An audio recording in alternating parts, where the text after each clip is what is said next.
Shalom anak-anak. Hari ini kita bersyukur bisa kembali beribadah kepada Tuhan. Apakah kalian sudah menyiapkan diri kalian dengan baik? Mari saat ini kita mau bersama-sama memulai ibadah kita. Kita lipat tangan, tundukkan kepala, kita berdoa. Tuhan Yesus yang baik, terima kasih Tuhan. Hari ini kami bisa kembali beribadah kepada Tuhan. Kami mau datang kepada Tuhan dengan sungguh-sungguh dan mempersiapkan hati kami memuji Tuhan dan mendengarkan firman Tuhan. Pimpin dan sertai ibadah kami dari awal sampai akhir. Di dalam nama Tuhan Yesus kami berdoa. Amin. Anak-anak, kita semua adalah orang-orang yang sudah dipilih oleh Tuhan. Kita dipilih dari segala bangsa untuk memuji dan memuliakan nama Tuhan kita. Mari sama-sama kita memuji Tuhan, kita katakan, kita dipilih.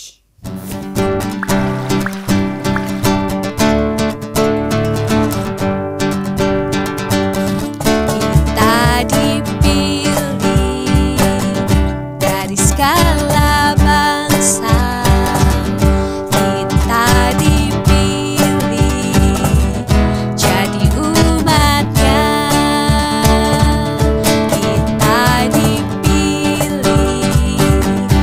Dikuduskannya, membawa kemuliaan hanya bagi Dia.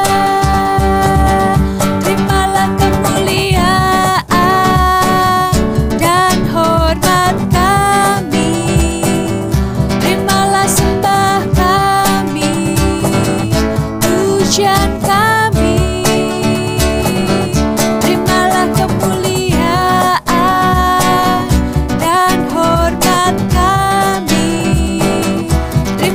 sembah dan pujian kami. Kita dipilih dari segala bangsa. Kita dipilih jadi umat-Nya. Kita dipilih dan dikuduskan, membawa kemuliaan hanya bagi-Nya. Terimalah kemuliaan dan hormat kami. Terimalah sembah kami, pujian kami. Terimalah kemuliaan dan hormat kami. Terimalah sembah dan pujian kami. Terimalah kemuliaan dan hormat kami. Terimalah sembah kami, pujian kami. Terimalah kemuliaan dan hormat kami. Terimalah sembah dan pujian kami. Terimalah sembah dan pujian kami. Terimalah sembah dan pujian kami. Kita dipilih. Anak-anak, kita semua dipilih oleh Tuhan dan bahkan diberikan kesempatan, karunia untuk bisa melayani Tuhan. Karena setiap kita yang sudah ditebus di dalam nama Tuhan Yesus, kita semua adalah pelayan Tuhan. Kita sudah dikuduskan dan dilayakkan untuk bisa melayani Dia, Raja di atas segala raja. Oleh karena itu kita mau pakai hidup kita mau pakai mulut kita, tangan kita, kaki kita, semuanya kita persembahkan untuk hormat dan kemuliaan nama Tuhan. Mari kita sama-sama menyanyikan KPPK 350, pakai hidupku ini.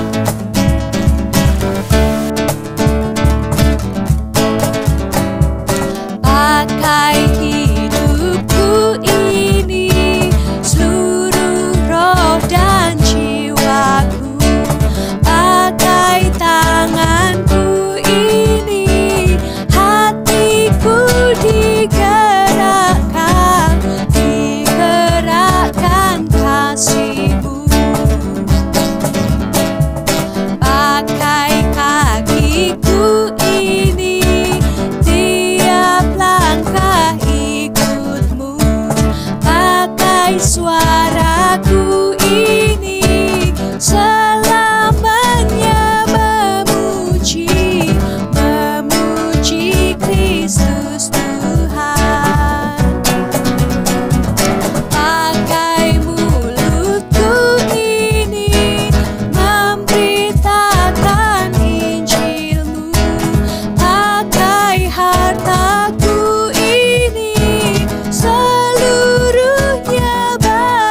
sembahkan padamu, pakai diriku ini selamanya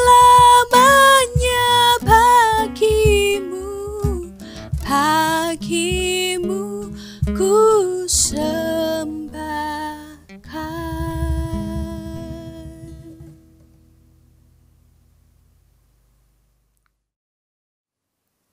Anak-anak, saatnya kita mau mendengarkan firman Tuhan. Mari tundukkan kepala, kita bersama-sama berdoa. Tuhan Yesus, tolong kami untuk bisa mengerti firman Tuhan yang akan kami dengarkan. Beri kami hikmat yang daripada Tuhan, supaya kami bisa melakukannya di dalam kehidupan kami. Di dalam nama Tuhan Yesus kami berdoa, amin. Anak-anak, Allah memberikan kepada Musa instruksi untuk membangun kemah suci, lalu memilih para imam dan membuat pakaian khusus bagi mereka. Pada hari ini kita akan mempelajari bagaimana cara Allah menguduskan para imam untuk melayani Allah. Nah, di sini Lesetiwi ada 4 TTS ya. 2 mendatar, 2 menurun. Coba anak-anak sambil jawab ya teka-teki dari Lesetiwi ini ya. Yang pertama, menurun 5 kotak. Seseorang yang menggantikan orang lain disebut apa? Lesetiwi kasih waktu 5 detik ya. 1, 2, 3, 4, 5. Ya, jawabannya wakil. Lalu 2 menurun 10 kotak ya. Seseorang yang menolong orang lain untuk memperbaiki hubungan yang rusak. Wah, apa ya artinya ya? Istilahnya apa ya? Ayo, ada yang bisa menebak? 10 kotak, 10 huruf. 2, 3, 4, 5. Jawabannya pengantara. Lalu lanjut ya. 3 mendatar ya, 10 kotak lagi. Dijadikan kudus atau dipisahkan. Apa itu? Istilah apa itu? Dijadikan kudus atau dipisahkan. 1, 2, 3, 4, 5. Dikuduskan. Ya, lalu yang keempat, mendatar 10 kotak lagi ya. Membayar hukuman dosa untuk memperbaiki hubungan yang rusak dengan Allah. Nah, apa ya? Ayo, siapa yang sudah bisa mulai menebaknya? 1, 2, 3, 4, 5. Pendamaian. Nah, siapa yang bisa menjawab keempat pertanyaan dari Lesetiwi? Good job. Nah, ini semua teka-teki ini berkaitan dengan apa yang mau kita pelajari hari ini ya. Nah, di sini ada gambar imam besar.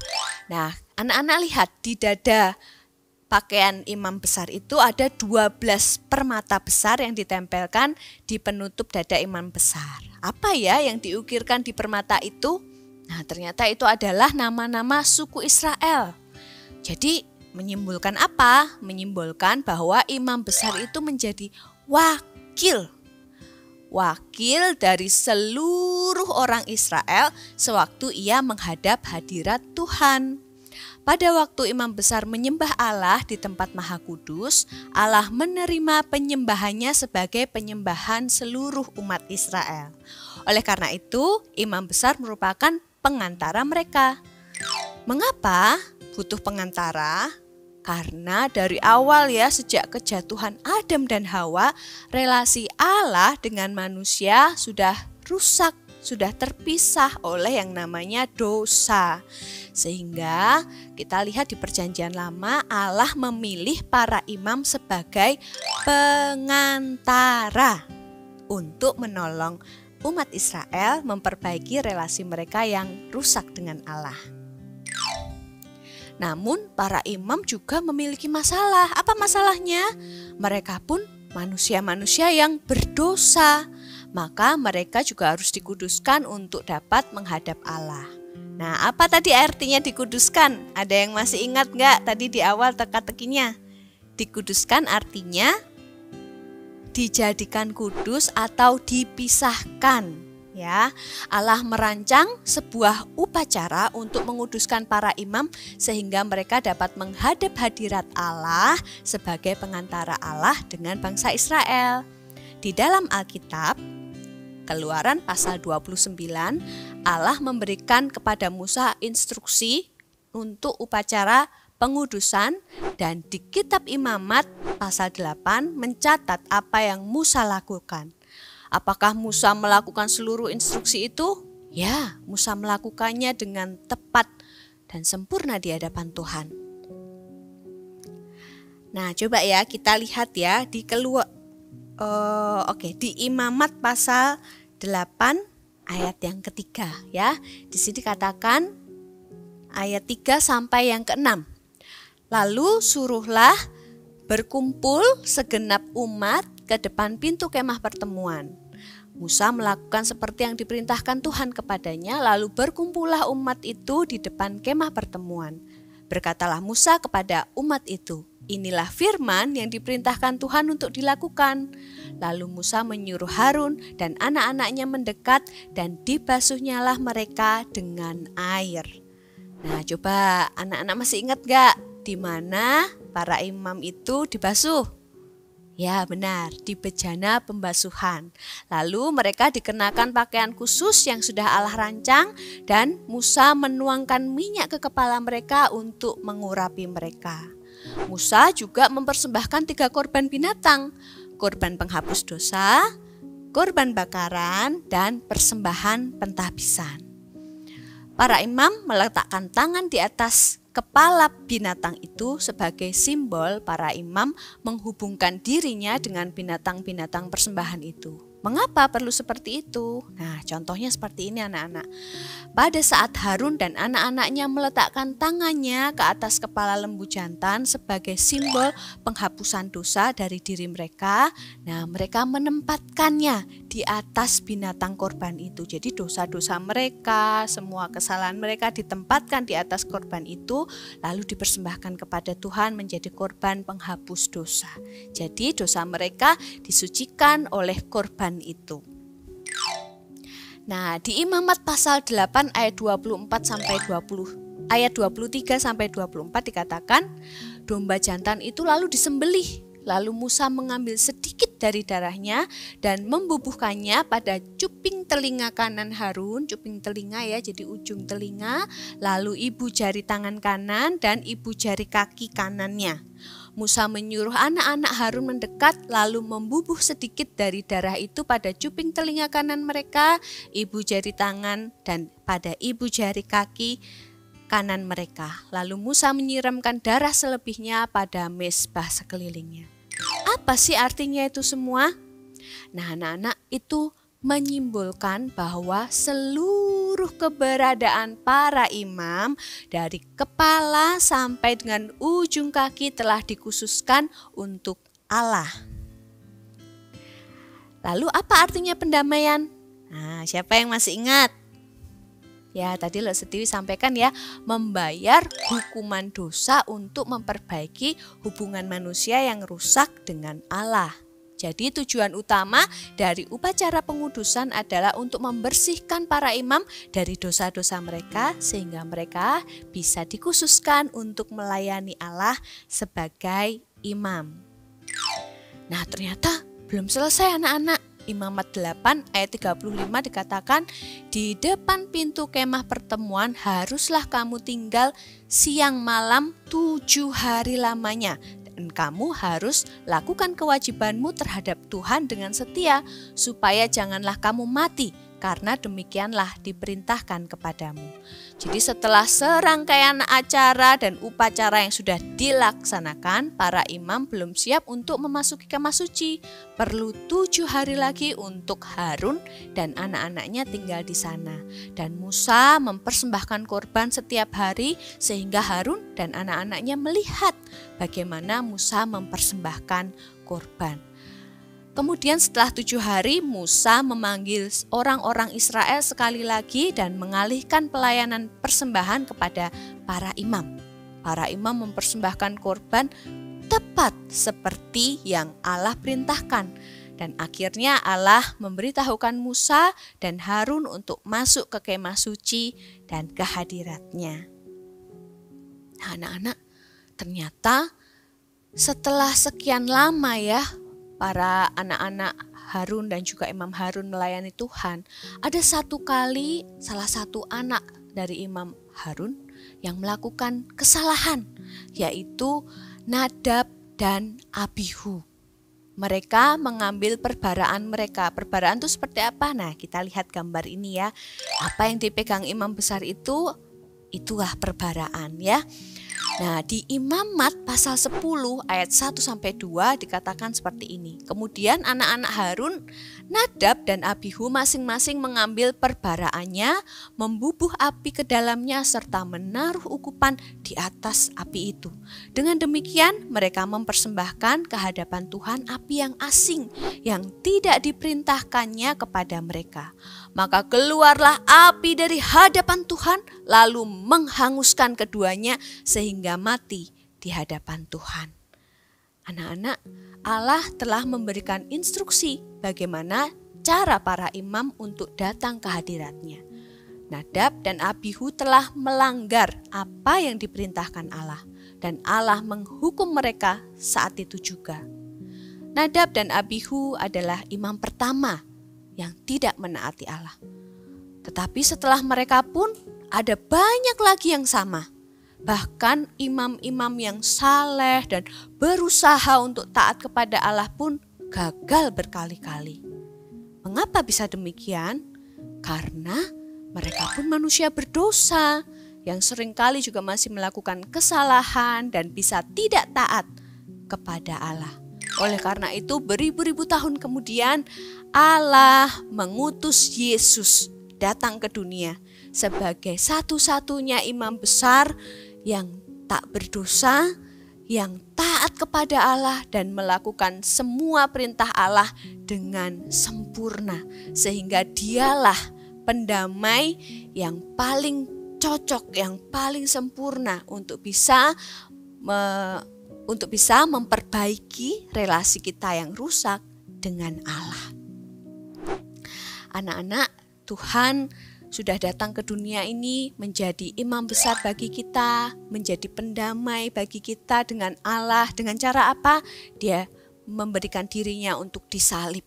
Sehingga kita saat ini ketika datang beribadah kepada Tuhan tidak perlu melakukan serangkaian upacara-upacara atau bahkan mempersembahkan binatang. Ya, sangat repot dan banyak sekali detail-detail yang harus dilakukan. Tapi mungkin karena kita saat ini tidak melakukan upacara-upacara seperti bangsa Israel, kita akhirnya memandang ibadah itu sebagai sesuatu yang sangat remeh. Atau bahkan kita beribadah dengan seadanya atau seenaknya atau tidak bersungguh-sungguh. Saatnya memuji Tuhan, kita diam. Saat mendengarkan firman Tuhan, kita malah sibuk. Entah itu mungkin melihat-lihat HP atau pikiran kita melayang kemana-mana, berpikir, wah hari ini mau pergi kemana ya? Habis ini mau makan apa ya? Oh ya besok ada ulangan, aku belum belajar. Nah, kita tidak sungguh-sungguh beribadah kepada Tuhan. Saat ini ketika kita sudah ditebus oleh Tuhan dan bahkan diberikan kesempatan untuk melayani Tuhan, di dalam ibadah kita juga melayani Tuhan. Karena pujian kita, hati kita yang taat mau mendengarkan firman Tuhan, dan bahkan ketika kita memberikan persembahan, itu semua dilihat oleh Tuhan. Semuanya kita lakukan untuk melayani Dia, Allah yang sudah mengorbankan dirinya menjadi pendamai bagi kita. Maka mari ketika kita beribadah dengan kepada Tuhan dengan sungguh-sungguh. Kita melayani Tuhan dengan segenap hati kita. Tuhan Yesus memberkati. Mari saat ini kita bersama-sama menghafalkan ayat Alkitab yang terambil dari Ibrani pasal 13 ayat 7a. Ibrani pasal 13 ayat 7a. Oke, kita sama-sama hafalkan ya. Ingatlah akan pemimpin-pemimpin kamu yang telah menyampaikan firman Allah kepadamu. Oke, kita coba hafalkan sekali lagi Ibrani 13 ayat 7a. Ingatlah akan pemimpin-pemimpin kamu yang telah menyampaikan firman Allah kepadamu. Mari saat ini tundukkan kepala, kita berdoa. Tuhan Yesus, terima kasih Tuhan, Engkau sudah menjadi imam besar yang mendamaikan kami dengan Allah, sehingga kami bisa datang beribadah, dilayakkan dan dikuduskan karena pengorbanan-Mu. Tolong kami menjadi anak-anak Tuhan yang sungguh-sungguh beribadah kepada Tuhan, datang kepada Tuhan dengan hati yang mau taat dan mau memuji Tuhan, mendengarkan firman Tuhan dan melakukan firman Tuhan dengan sepenuh hati kami. Di dalam nama Tuhan Yesus kami berdoa, amin.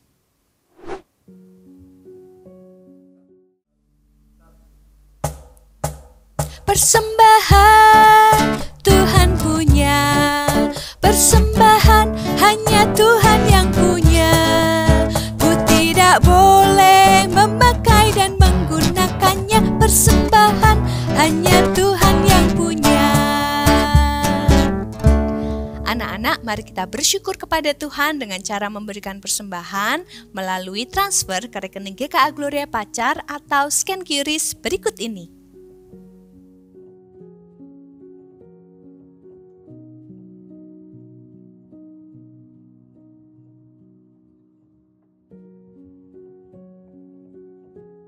Anak-anak, ibadah kita hari ini sudah selesai. Jangan lupa ya, minggu depan untuk tetap beribadah kepada Tuhan.